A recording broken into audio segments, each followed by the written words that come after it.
Breaking news pay scale report বিষয়ে যমুনায় উপদেষ্টা মণ্ডলীর ২ ঘন্টা বৈঠক চলছে। তো দর্শক, নবম পে স্কেলের এখনকার সবচেয়ে বড় নিউজটি শেষ পর্যন্ত দেখুন এবং শুরুতেই চ্যানেলটি সাবস্ক্রাইব করে রাখুন পরবর্তীতে নবম পে স্কেলের সকল আপডেট সবার আগে পেতে। তো দর্শক, আজ চলছে দেশের সরকারি কর্মচারীদের বেতন কাঠামো সংশোধন বিষয়ে উপদেষ্টা মণ্ডলীর গুরুত্বপূর্ণ বৈঠক। ২ ঘন্টার এই বৈঠকে প্রধান আলোচনার বিষয় ছিল খসড়া পে স্কেলের চূড়ান্ত অনুমোদন, সরকারি কর্মচারীদের বিভিন্ন গ্রেডের বেতন বৃদ্ধির হার নির্ণয় এবং নতুন ভাতা ও প্রণোদনা কাঠামোর চূড়ান্ত রূপরেখা ঠিক করা। বৈঠকে উপস্থিত ছিলেন প্রধান উপদেষ্টা, অর্থ মন্ত্রণালয়ের শীর্ষ কর্মকর্তারা, সরকারি বেতন কাঠামো সংশোধন কমিটির সদস্য এবং পে কমিশন এবং অন্যান্য উচ্চপদস্থ কর্মচারী বা অর্থনৈতিক ও প্রশাসনিক কর্মকর্তারা।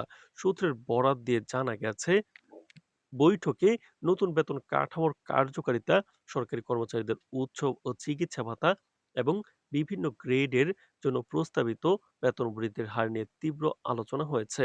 প্রধান উপদেষ্টা বৈঠক শেষে সাংবাদিকদেরকে জানান, দেশের সরকারি কর্মচারীরা দেশের অর্থনৈতিক স্থিতিশীলতার জন্য অত্যন্ত গুরুত্বপূর্ণ। আমরা চেষ্টা করছি যে নতুন পে স্কেল এমনভাবে কার্যকর করা হোক যাতে কর্মচারীরা তাদের দায়িত্ব সুষ্ঠুভাবে পালন করতে পারেন এবং তাদের আর্থিক নিরাপত্তা নিশ্চিত হয়। এই প্রক্রিয়া কোনোভাবে রাজনৈতিক প্রভাবিত হবে না।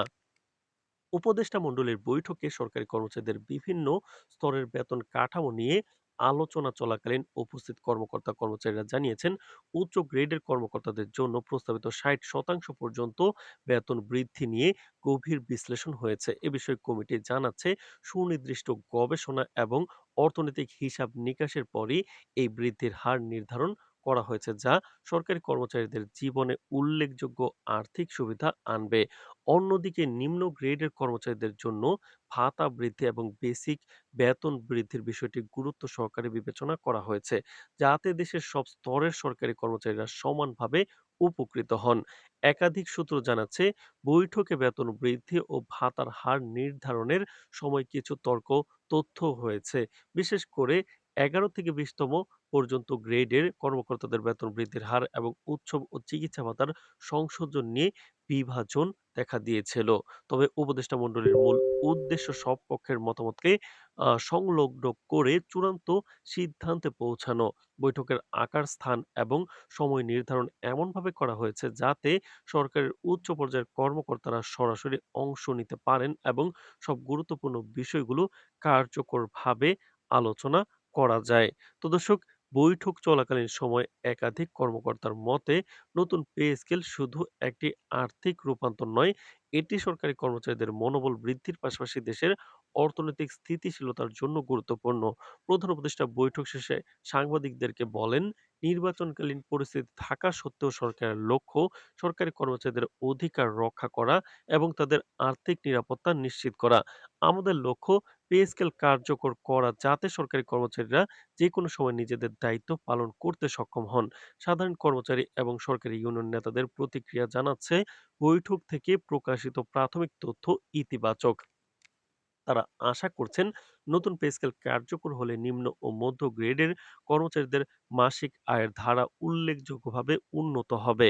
এতে তাদের জীবনযাত্রার মান বৃদ্ধি পাবে এবং দীর্ঘদিন ধরে চলমান আর্থিক উদ্বেগ দূর হবে। সরকারি কর্মকর্তারা জানাচ্ছেন, বৈঠক চলাকালীন সময়ে নতুন ভাতা ও বোনাস কাঠামো নিয়ে গভীর আলোচনার ফলে একটি সুষম এবং সমন্বিত পরিকল্পনা তৈরি হয়েছে। তো দর্শক, ভিডিওটির এই মুহূর্ত পর্যন্ত যারা দেখছেন, চ্যানেলটি সাবস্ক্রাইব করুন পরবর্তীতে নবম পে স্কেলের সকল আপডেট সবার আগে পেতে।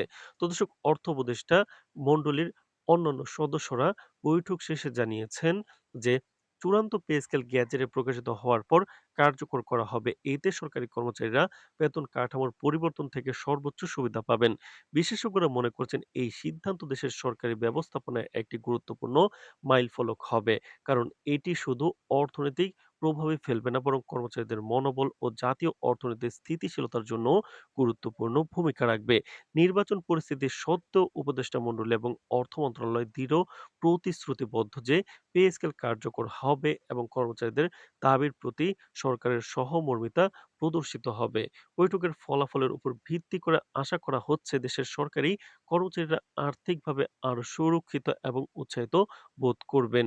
বিশেষজ্ঞরা মনে করছেন এই ২ ঘন্টার বৈঠক শুধু একটি প্রশাসনিক প্রক্রিয়া নয় বরং সরকারি কর্মচারীদের জন্য এক অর্থনৈতিক সংবর্ধনার প্রতীক হিসেবে ইতিহাসে লেখা হবে। তো দর্শক, ভিডিওটির এই মুহূর্ত পর্যন্ত যারা দেখছেন চ্যানেলটি সাবস্ক্রাইব করে রাখুন নবম পে স্কেলের বাস্তবায়নের সকল আপডেট সবার আগে পেতে। আজ এ পর্যন্তই, ধন্যবাদ।